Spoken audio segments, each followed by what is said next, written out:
Glória a Deus. Nós ouvimos aqui as informações sobre missões, né? E falava com o nosso irmão Paulinho que eu particularmente não consigo enxergar bem essa questão de momento missionário. Eu acho que a igreja não precisa viver de momento. A cultura missionária, isso é diferente. Porque momento missionário, momento passam. E quando passar, a gente volta dentro do nosso conforto. A igreja não pode ter momentos. Vamos fazer momento de oração. Momento de comunhão. Os momentos são passageiros. Mas a cultura daquela prática é permanente. É hábito que a gente quer ter todo dia, que não depende de um calendário nosso, mas que depende completamente de Deus. Lucas capítulo 14, versículo 25 a 26. Quero compartilhar aqui a palavra que Deus colocou no meu coração. Hoje é um dos dias de missões. Irmã Paulinho passou as informações aqui. Lucas capítulo 14, versículo 25 a 26. Acho que está aqui no Data Show, colocaram? Está certo.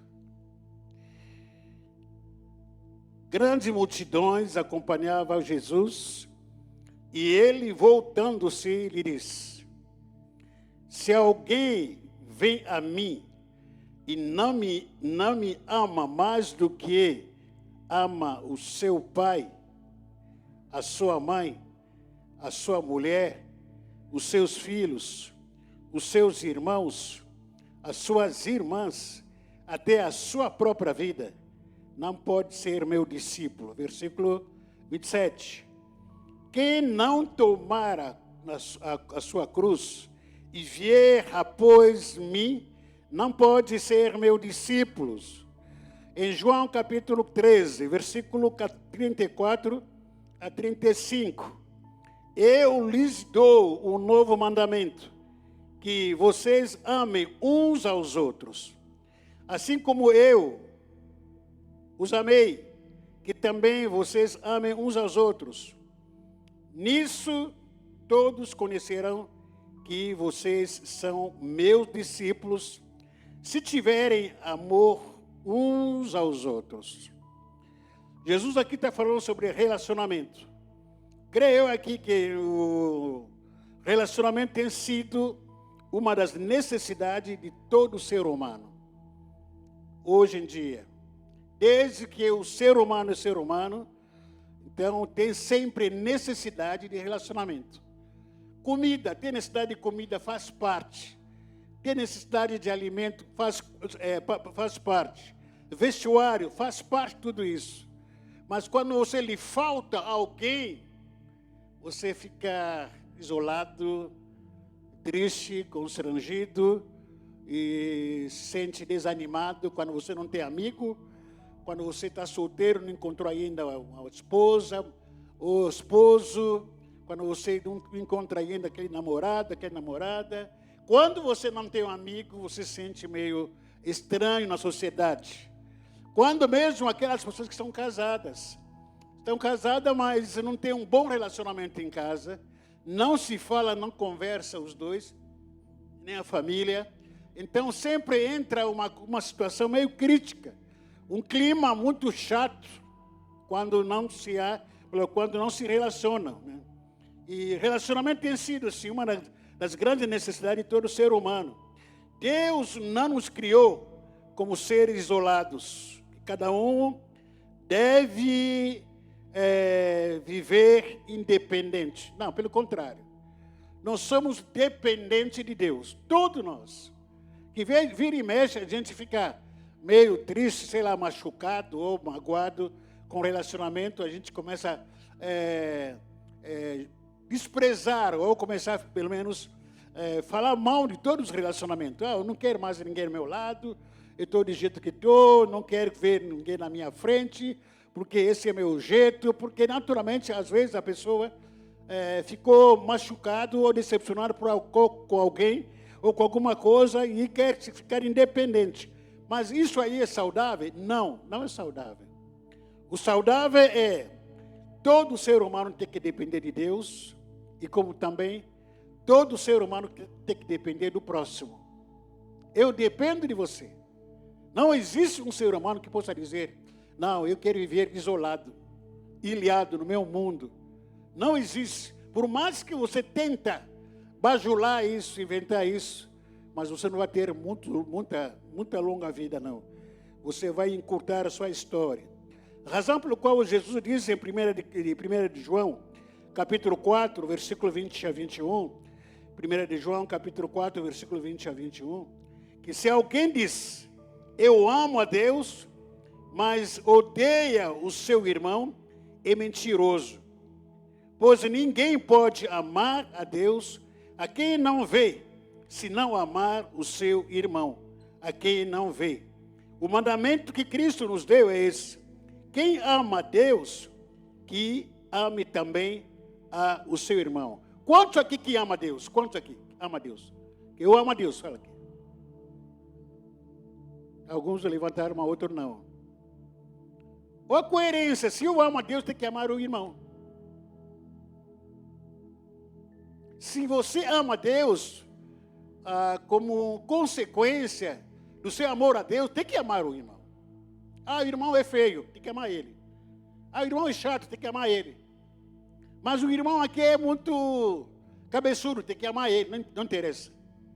Por quê? Você ama a Deus e Deus atura você. Deus suporta você.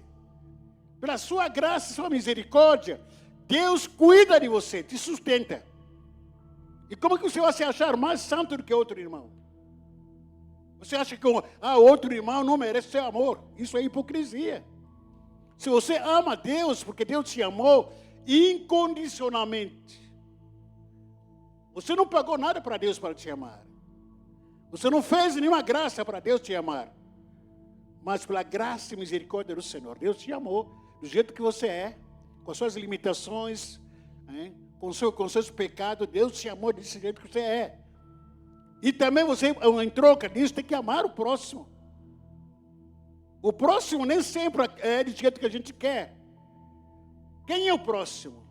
O próximo é aquele que está necessitado. O próximo não é necessariamente aquele amigo, porque amar amigo é muito fácil. O próximo não é necessariamente aquele companheiro de todo trabalho, ou de longo trabalho. O próximo nem sempre é aquele que curte as minhas mensagens. O próximo é próximo.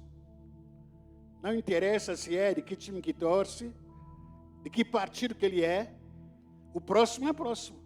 Se ele é negro, se ele é amarelo, se ele é vermelho, branco, o próximo é próximo. O próximo não tem cor. O próximo não tem classe social. O próximo é próximo, tem que amar ele. Amém? É fácil começar qualquer relacionamento. Isso é fácil. Mas o desafio é manter o relacionamento. Fazer amizade é fácil. Depois do culto aqui vai ter cantina. De repente você oferece aqui uma amizade, um lanche para seu irmão, para o visitante. Bate conversa aí, conversa com ele, troca conversa. É fácil você começar um relacionamento. É fácil você começar um casamento. É fácil você começar a vida na igreja, é muito fácil. O maior desafio é manter o casamento, manter relacionamento entre amigos, manter relacionamento entre família. Esse é o maior desafio que a gente tem. Você precisa conhecer todas as fases do relacionamento para não abortá-lo com o tempo. Porque todo relacionamento tem fases, passa por fases. Todo tipo de relacionamento, casamento, amizade, o seu relacionamento com Deus, a sua vida aqui na igreja, tem fases. Para quem já entrou aqui pela primeira vez, sei lá, já entrou aqui no começo, algum tempo atrás, se empolgou. Nossa, esse lugar aqui é o meu lugar, eu vejo um anjo, vejo Deus aqui, tudo é lindo. Essa é a primeira fase de conexão. Depois vai passar essa fase de conexão. Depois da fase de conexão, virá a fase de aprendizagem. Depois da fase de aprendizagem, virá a fase da formação. E depois da fase da formação, virá a fase da missão e multiplicação. E a última fase aqui virá a fase da multiplicação. Aliás, a fase da parceria. Aqui para frente vou ser parceiro. Porque já passei por todas as fases, agora estou bem. Porque se você não cuidar, não vigiar, não entender as fases que todo relacionamento passa, você vai de amigos, briga aqui, briga acolá, procura outro amigo, vai na igreja, falando e tal, fica ali, uma bênção, daqui a pouco sai daqui e vai para outra, daqui a pouco casa, descasa, namora, desnamora, porque você não entende as fases do relacionamento. Todo relacionamento passa por fases, sim.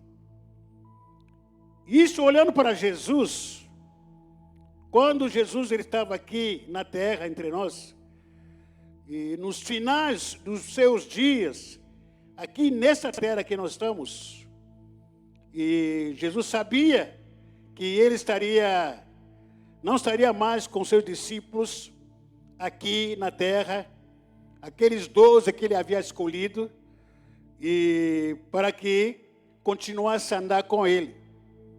Jesus, ele reúne os seus discípulos, e ele já sabia que estava indo embora, e ele fala as últimas palavras para eles. Eu me lembro que quão importantes são as últimas palavras quando uma pessoa está indo embora da gente. Ou na viagem, ou aquele parente, aquele pai, aquela mãe, aquele amigo que está doente, está nas últimas, de repente, aí a família reúne lá, e as últimas palavras que aquele familiar, aquele parente vai falar, são palavras que vão ficar para todos. As últimas palavras vão ficar marcadas para todos aqueles que ficaram ou que estão despedindo aquele parente. Jesus estava com os seus discípulos, as últimas palavras que ele fala. Quais foram as últimas palavras? Mateus 28, verso 19 a 20. Então, essas últimas palavras que a gente pode dizer que não é que tudo que Jesus falou era secundário, não. Mas essa aqui é destaque. E a palavra que tem que ser assimilada. Na ausência física de Jesus, não podemos esquecer as últimas palavras que Jesus nos deixou. Que palavra que ele deixou para nós? Esse aqui, Mateus capítulo 28, versículo 19 a 20. O que diz? Não, melhora isso, melhora. Está tudo desanimadora, está tudo triste. Vocês estão gripados ainda, não? Não receberam oração? Está com virose, não, né? Vamos ler, vamos lá, mais uma vez. Vamos lá, 1, 2, 3.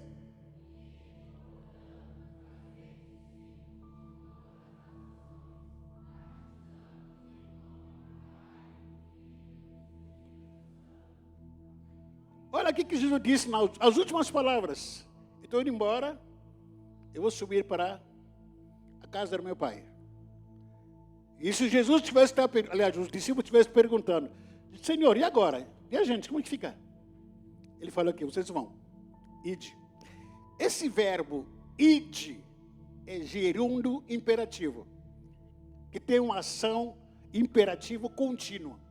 Todo dia, aonde você estiver, tem que ir, indo. É um imperativo contínuo. Eu estou indo sentado em casa, estou indo trabalhando, estou indo fazendo caminhada, estou indo fazendo feira, estou indo na minha empresa, estou indo na minha escola, estou indo na vizinhança, estou indo na célula, é indo. Não é momento, mas é um estilo de vida. Eu estou indo na segunda, estou indo na terça, estou indo na quarta, estou indo na quinta, na sexta, no sábado, domingo. Todo dia do ano estou indo. Isso é uma cultura, não é momento missionário. E tem que ir todo dia. Indo, gerúndio imperativo. Enquanto vocês vão, façam o quê? Fazeis o quê? Fazer discípulos. Fazer com as pessoas que irão encontrar. As pessoas que você vai encontrar por aí. Aonde? No trabalho. Aonde? No mercado. Aonde? Na célula. As pessoas que vocês vão encontrar por aí, torna essas pessoas como pequeno Cristo. Mas para torná-las como pequeno Cristo, vocês têm que ser igual a mim, bons discípulos também. Torna todas as pessoas que vocês encontrarem por aí na rua, na praça, como pequeno Cristo, ou discípulos. Fazer o quê? Fazer o quê? Discípulos. Para todos os lados. Esses discípulos de todas as nações, sem exclusividade de uma nação, ele não falou só para fazer discípulo dos israelitas ou judeus, ele não falou só fazer discípulos de brasileiros, ele não falou só para fazer discípulos de americanos, discípulos de todas as nações do mundo, sem exclusividade de uma nação, de um povo ou de algum grupo. Qual é o processo desse discipulado? Batizando, repita comigo, batizando. Em nome do Pai, do Filho e do Espírito Santo. Esse processo. Segundo processo, ensinando-os a guardar todas as coisas que vos tenho ordenado, e eis que estou com vocês, presença confirmada. No discipulado há a presença de Deus. Ele está comigo. Mesmo que você não veja Ele. Ele está com vocês onde vocês estiverem, discipulando um ao outro. Olha que alegria isso, que maravilha. No discipulado, a presença de Deus se manifesta. Todos os dias, até quando? Até a consumação do século. Eu estou com vocês. Que lindo isso. A presença do Senhor, bem-vindo entre nós, no discipulado. Jesus foi embora. Ainda no último dia, Jesus, terminando a sua história aqui na terra, os discípulos estavam reunidos, mais uma vez, a ênfase veio, em Atos capítulo 1, versículo 8, mais uma vez. Já que estou indo embora, vocês receberão o quê? O Espírito Santo. Estou indo embora, mas receberão o Espírito Santo. Vocês receberão o poder. Receberão o quê? A palavra poder é dunamis. É dunamis. O que é? É como se fosse aquela bomba no seu peito. Esse é a manifestação do poder de Deus na minha vida. É uma bomba espiritual, dunamite, que Deus derramou no meu coração, na minha vida. Esse dunamite não pode se esfriar em mim, porque é uma bomba mesmo, que tem que estar batendo aqui no meu peito todo dia na minha vida. Essa bomba tem que estar gritando dentro de mim, porque dunamite receberei poder, dunamite, ao descer sobre vós o Espírito Santo de Deus. E serei o quê? Seremos o quê? Fala alto, serei o quê? Presta atenção, cada palavra desses versículos tem um contexto muito profundo. Quando ele diz que sereis minhas testemunhas, essa palavra ser testemunhas, ou marturion, ou mártires. Testemunha significa o quê? Mártires. Vocês vão ser mártires. Sabe o que significa mártir? Aquelas pessoas que sofrem por amor a Jesus. São sacrificados, são castigados, são aprisionados por amor a Jesus. São mártires. E sereis o que é? Minhas testemunhas, mártires. Tanto em Jerusalém, como em toda a Judeia, Samaria, até ao Brasil, Vicente Carvalho, Guarujá. Essa é uma ordem que Jesus mandou. De sermos mártires aqui nessa cidade. Mártir não tem uma vida fácil. Ser testemunha do Cristo Jesus, ser mártir. Não há conforto. A vida cristã, não há conforto na vida cristã. Se você ouvir por aí que não aceita Jesus porque a sua vida vai ser confortável, alguém mentir para você. Porque a vida cristã é perturbadora. A vida cristã te leva a fazer coisas que você não gosta de fazer. Te leva a ouvir coisas que você não quer ouvir. Porque a partir daquele momento não é mais você que vive. Quem vive em você é Jesus Cristo, não é mais você. O seu corpo é templo do Espírito Santo, não é mais você, não é mais o seu corpo. Você não tem mais vontade própria, já morreu para o mundo. Já morreu para as suas vontades. Quem vive em você é Jesus Cristo. Então, se você acha que não, entreguei a minha vida para Jesus, agora eu vou ficar leve, fica de bom e de melhor. Alguém mentiu para você, em grande verdade.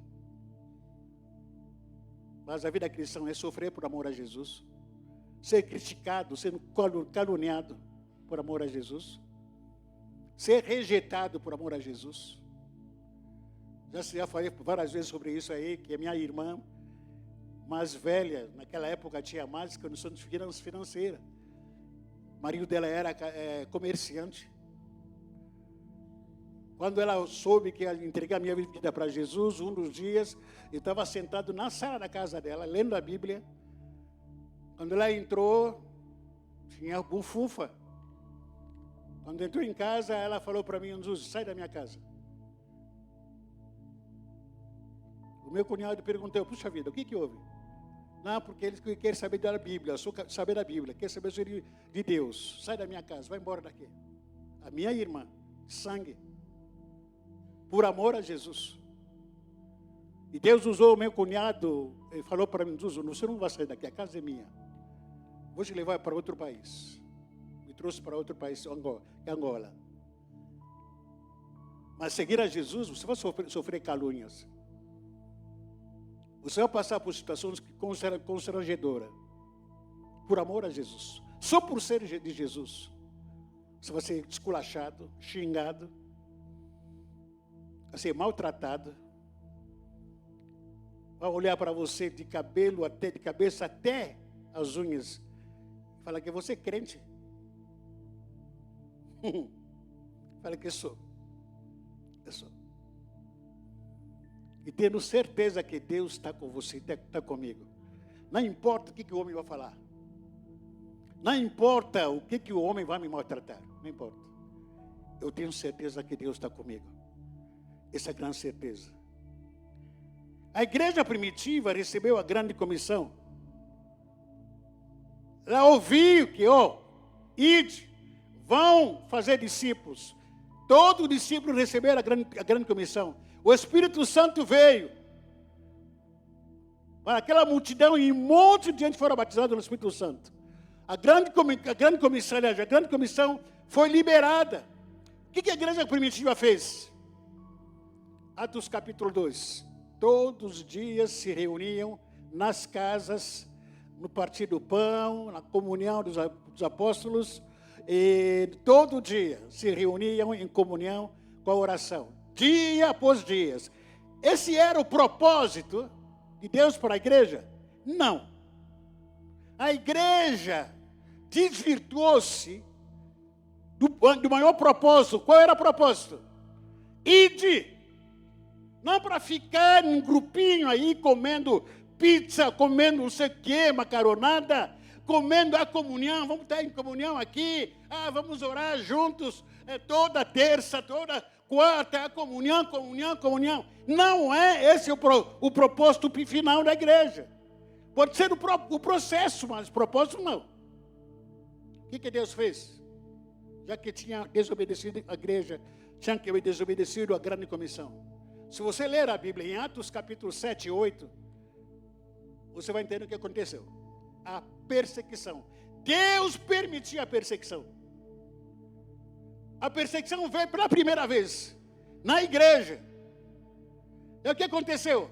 Enquanto Saulo e outros soldados romanos matavam os crentes, e aí os crentes fugiam toda a cidade. E para onde eles iam? Falava de Jesus. Para onde eles iam? Samaria, Judeia, onde que eles fugiam? Abrir a igreja para lá. Fugiam. Ou em outras palavras, se você não for pela obediência, está esperando o quê? A dor? Se você não for para a obediência, está esperando o quê? Irmão, grande comissão é para todos nós, irmãos. A grande comissão para toda e todos nós. Deus colocou o seu Espírito em mim e em você, não simplesmente para te confortar. O Espírito Santo está em mim para estar me consolando, para estar fazendo um cafuné em mim. Não! O meu corpo não é um depósito do Espírito Santo.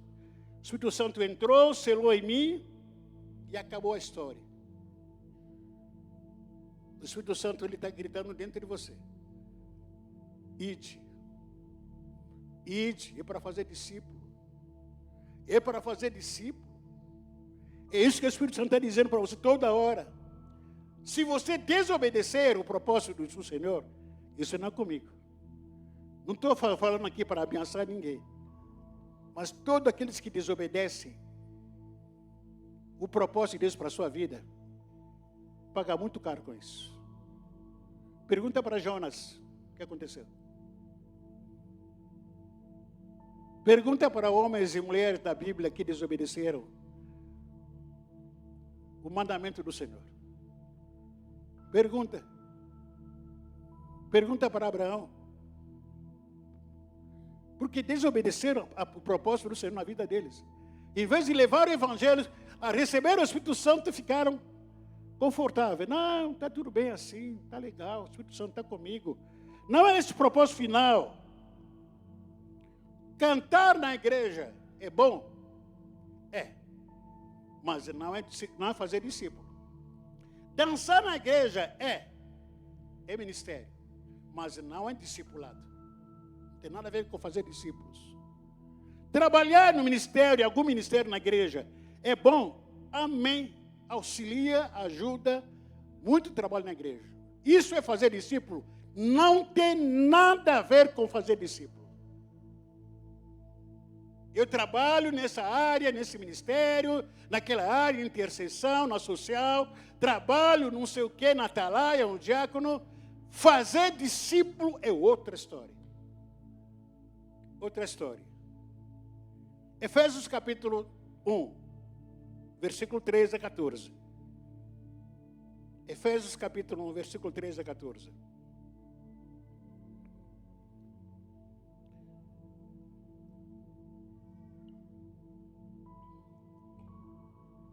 Olha aqui o que o apóstolo Paulo diz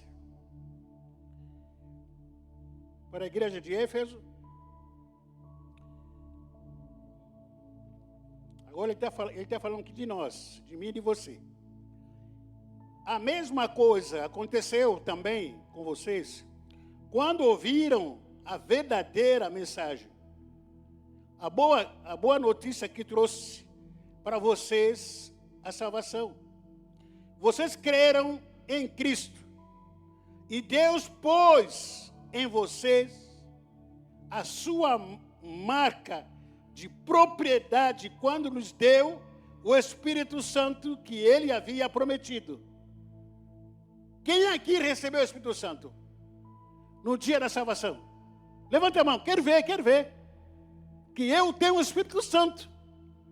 Irmão, o Espírito Santo que habita em você, não habita só porque não tem outro lugar para morar, deixa eu fazer favor para ele morar aqui no meu coraçãozinho. Não. O propósito de você ter sido selado é ir, é avançar, não é parar. Não se envolver com o rolo de outras coisas. Não, é porque vai à igreja, não é porque faço isso. Não, você pode ter servir ao Senhor em outras áreas da igreja. Mas fazer discípulo não tem nada a ver com outros ministérios. Outra história.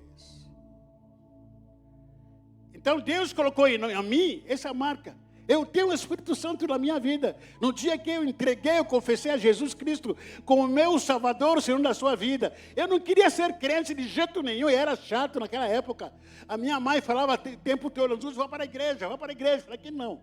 Eu, se depender de mim, nem morto, que vou pisar na igreja batista, naquela época, a igreja batista que a minha mãe pertencia. Eu pegava o meu vai. Aí aparece 2 amigos do bairro, chato pra caramba. Oraram para mim, Jesus, vai para a nossa célula. Falei que está repreendido. Naquela época, não usava essa palavra. Falei que sai fora. Não, vamos ter oração, não, amanhã. Não sei o quê. Que hora? 7.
Melhorou? Falei que às 6 horas da manhã a gente vai bater na porta da sua casa. Naquela época não tinha essa linguajar de hoje, mas eu podia ter falado, está endemoniado, vocês estão perturbados, caramba. 6 da manhã. Mas, quando Deus tem um plano na sua vida, não tem como fugir, não adianta.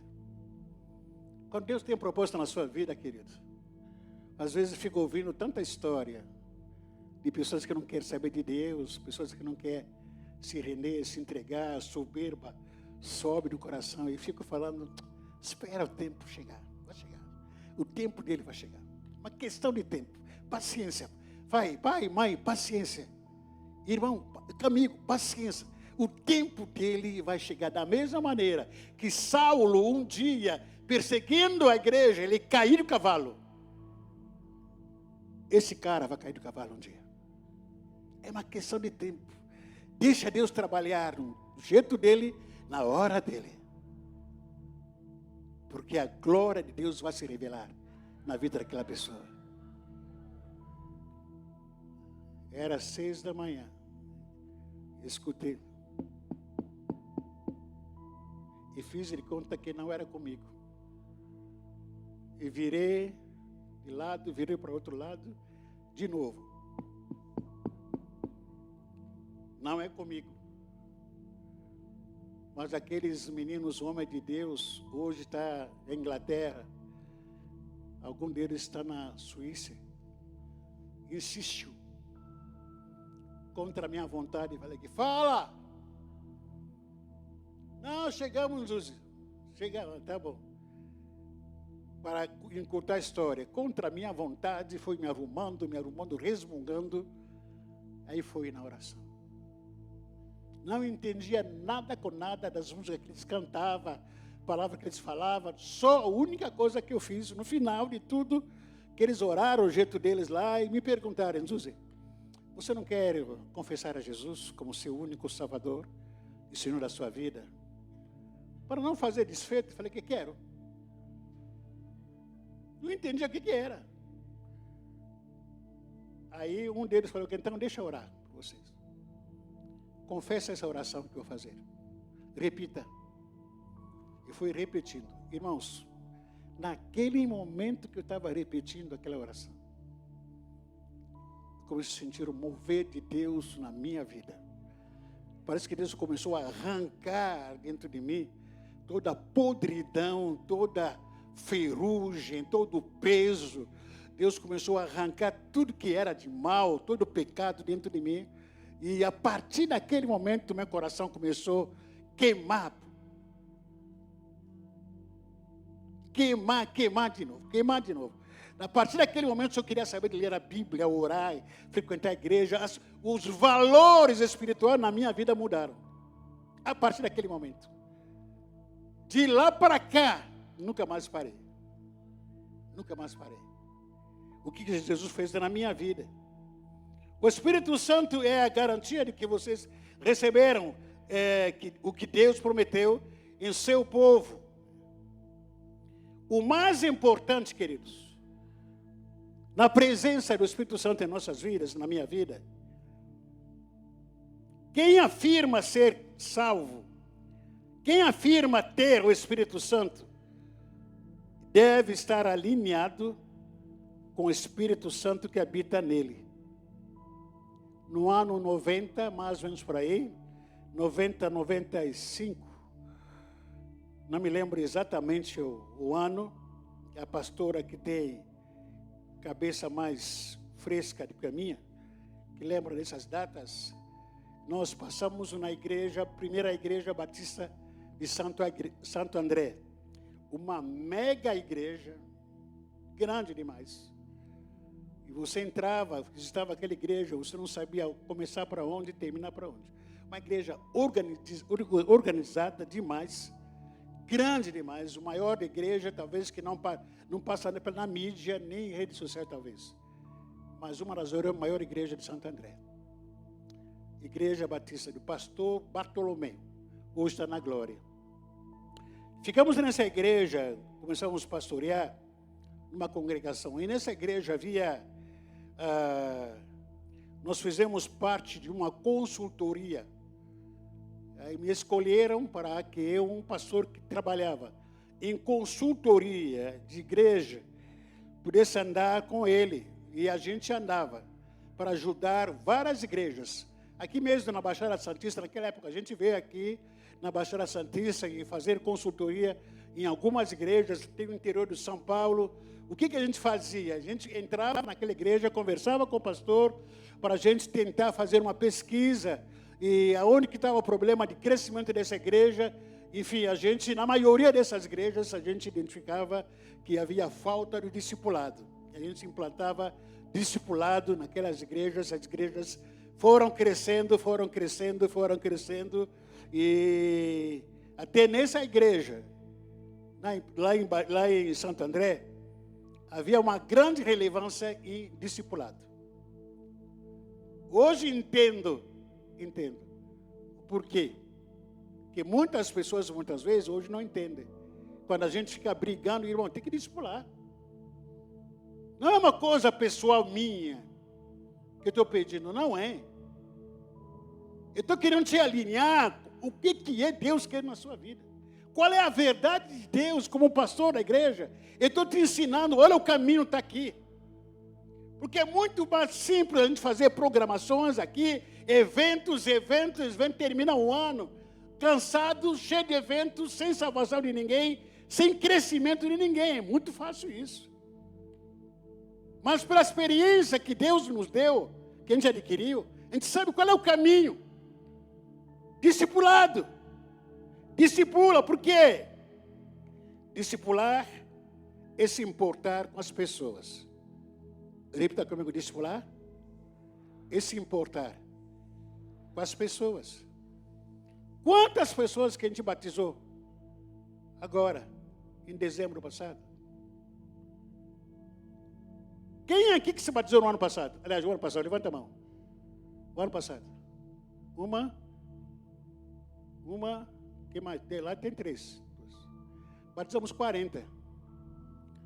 Onde que está o restante? Não nos importamos com elas. Nenhum crente se importou com eles. Mas no discipulado a gente se importa, cuida. O discipulado é muito relevante. Discipulado não te garante a ausência de problemas. Mas discipulado é um processo de transformação de caráter.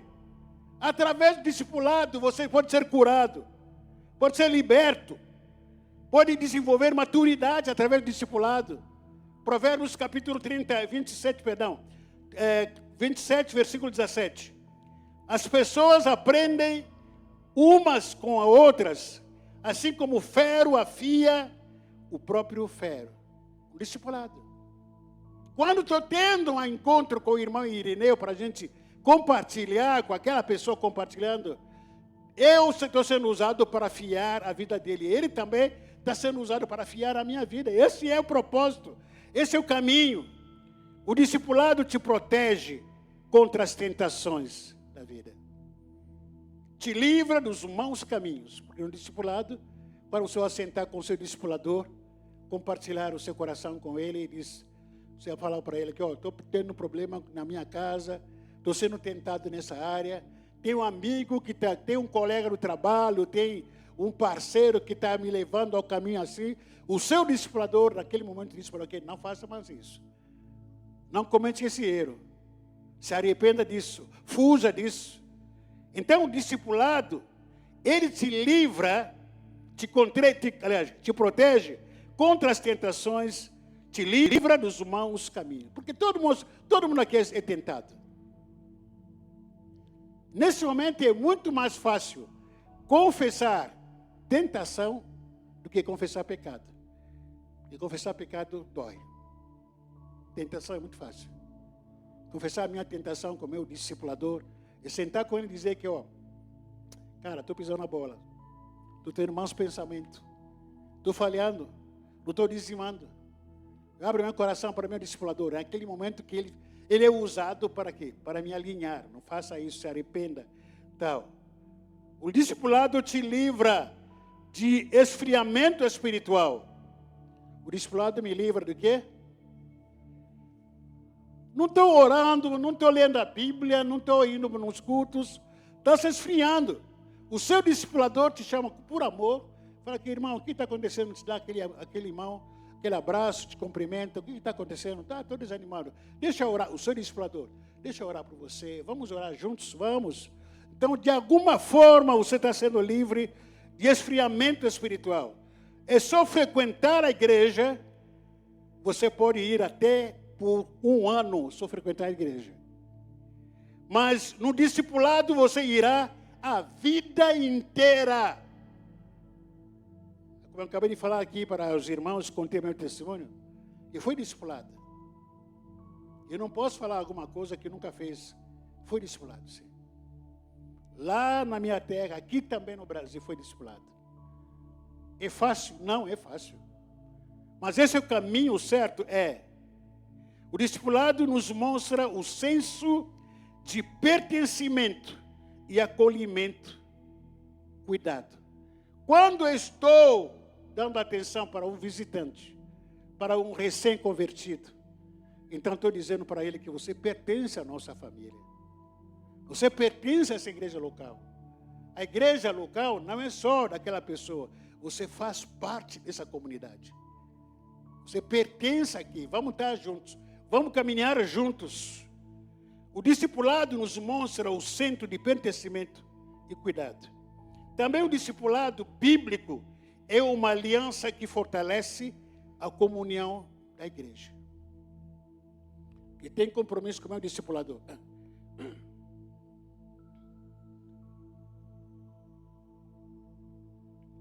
Eu tenho compromisso com o meu discipulador, ou com o meu discípulo. Hoje é domingo. Já falei com ele. Se ele faltar no culto, quando terminar o culto aqui, vou chegar em casa, falar aqui, ó, irmão, sente sua falta de você, está tudo bem contigo? Não vou falar com ele cobrando. Não vou falar com ele mandando já pedrada. Não, eu não sei o que ele teve, não sei qual é o problema que ele está passando, mas eu vou falar, em primeiro lugar, para elogiar. Irmão, você é uma bênção, puxa vida. Sente sua falta hoje no culto. Esse é meu discípulo, ou meu discipulador. E troca ideia. A gente mantém aquele contato, aquela comunhão, né? Aquela aliança. O discipulado bíblico é uma aliança que fortalece a nossa comunhão da igreja. E também uma igreja saudável, ela não é reconhecida pelas proclamações que faz. Uma igreja saudável, ela não é reconhecida pela multidão que a junta, hoje está na moda, pela cor das paredes, pelas luzes do palco ou pela música cantadas, mas pela obediência ao grande comissão do nosso Senhor Jesus.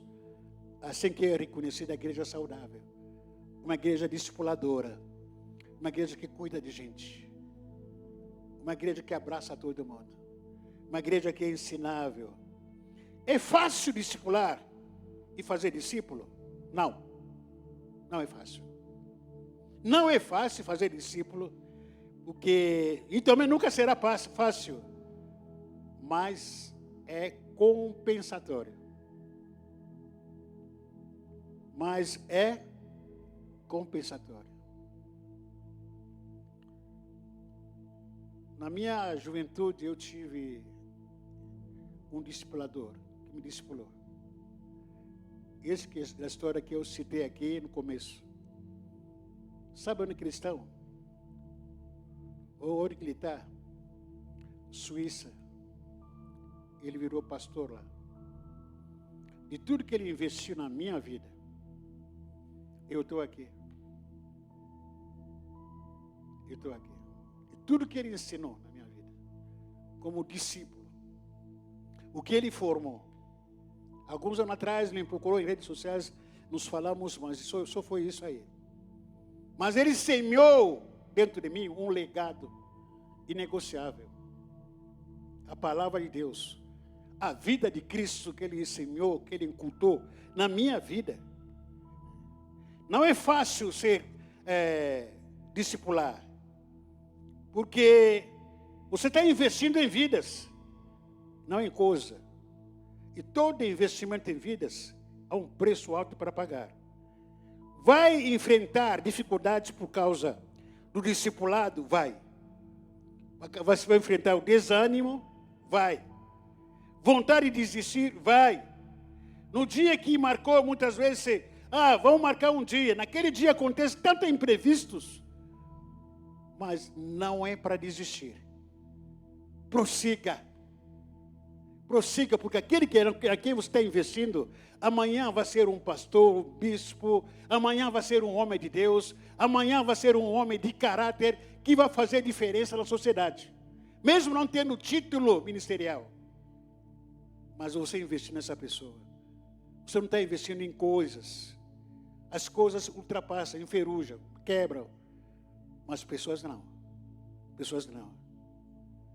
Às vezes o seu discípulo vai te decepcionar. É normal. É normal. O seu discipulado, se decepcionar. Discipulei um rapaz que era traficante. Ex-traficante, melhor dizer.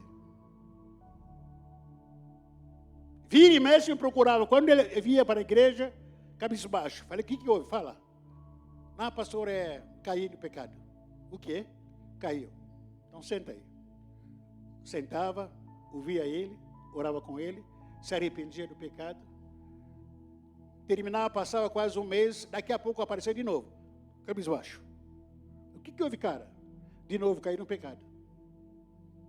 Aí mandava uma exortação de sarrafo na cabeça dele. Porque se você não se arrepender, você vai para o inferno. E vou te largar. Deu uma chacoalhada nele. Ele se ajustou. Até hoje, está lá como crente. Mais de 15 anos. Até hoje está nos caminhos do Senhor. Vai ser fácil? Não. Vai ser decepcionante? Vai. Vai te entristecer? Vai. Mas não é para desistir. Quem foi o discipulador de Judas? Quem foi? Quem? Quem foi o discipulador de Judas? E Jesus desistiu de Judas, sim ou não? Jesus não desistiu de Judas. Você vai encontrar discípulos que são Judas. É para desistir? Não. Judas que desistiu, mas não foi Jesus que desistiu. Vai encontrar discípulo que vai te trair. Discípulo que vai te abandonar. Discípulo que vão te negar. Como Pedro. Mas Jesus não desistiu de Pedro. Não desistiu de Judas. Jesus continuou investindo em Pedro. Pedro veio a se arrepender depois. Judas não.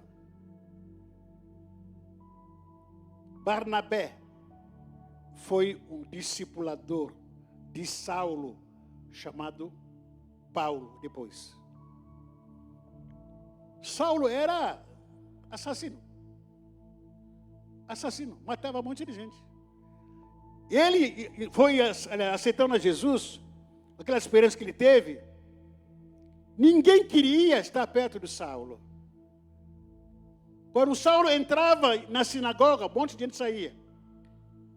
Olha o assassino entrando aqui. Quando Barnabé andava com Saulo, todo mundo dizia, olha, Barnabé perdeu a salvação. Barnabé não tem cara. Fica andando com o assassino, como acontece hoje em dia. Mas Saulo, aliás, o Barnabé abandonou Saulo? Não. Sabe por que nós temos aqui Paulo, que escreveu as maiores cartas, a maioria das cartas do Novo Testamento? Porque ele teve um Barnabé. Teve o quê? Que não abandonou ele. Que não largou ele. Será que Barnabé sabia quem Saulo se tornaria? Não. Não sabia. Só fez investimento. Eu vou ensinar Paulo. Eu vou investir no Saulo. Eu vou cuidar de Saulo. Saulo se torna em Paulo. Um homem que escreveu a maior parte do Novo Testamento. Olha o que o discipulado faz. Uma das características aí do discipulado de Jesus é renunciar a tudo. Não há discipulado ou discípulo que quer ser discípulo de fato. Continuar uma vida confortável. Isso que Jesus diz em Lucas capítulo 14, versículo 33. Assim, pois, todo aquele que dentre vós não renunciar a tudo. Renunciar o quê? Quanto tem, não pode ser meu discípulo. Quando Jesus esteve aqui na terra entre nós, ele lidava com dois tipos de grupos. O primeiro grupo que Jesus andou, que ele lidava com ele, era os discípulos. Os discípulos iam atrás de Jesus. Quando iam atrás de Jesus, eles olhavam para o rosto de Jesus. Eles queriam ter a identidade, o caráter, a marca de Jesus. A multidão também, que procurava Jesus.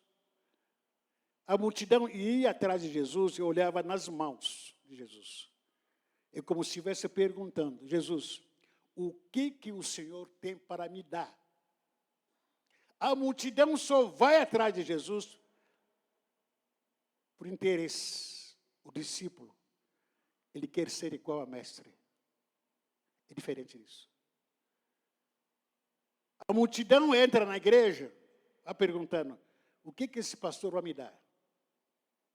Será que tem uma roupa para mim? Será que vai orar por mim, para meu casamento?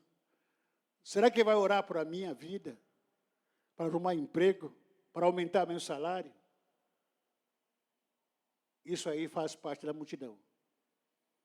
Mas o discípulo entra aqui e diz, eu quero ser igual ao mestre. Eu quero ser transformado, moldado. Que Cristo Jesus apareça na minha vida todo dia. Que eu possa morrer e Cristo viva em minha vida. Isso é diferente. Discípulo. Pessoas que não aceitam serem discipuladas ou discipular, são essas aqui as pessoas que o Provérbios capítulo 18, versículo 1 a 2 diz: quem não gosta de estar na companhia dos outros, só está interessado em si mesmo e rejeita todos os bons conselhos. Tolo não se interessa em aprender, mas só em dar a sua opinião. Quem não gosta de estar na companhia dos outros? Quem? Quem faz parte da multidão? Não gosta. Eu vou fazer diferença hoje. Vou orar agora por você. Vou te pedir para você, pode até virar essas cadeiras, mexer essas cadeiras. Formar grupo de 4 pessoas. Rapidinho, por favor. Grupo de 4 pessoas. Rapidinho, rapidinho. Grupo de 4 pessoas. Pode virar as cadeiras, não tem problema. Grupo de 4 pessoas.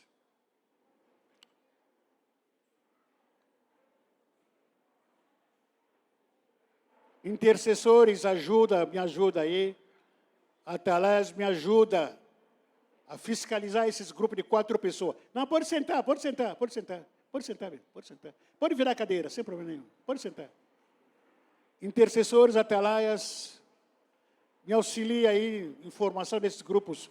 Dá uma olhada aí, esses grupos aí, 4 pessoas, por favor.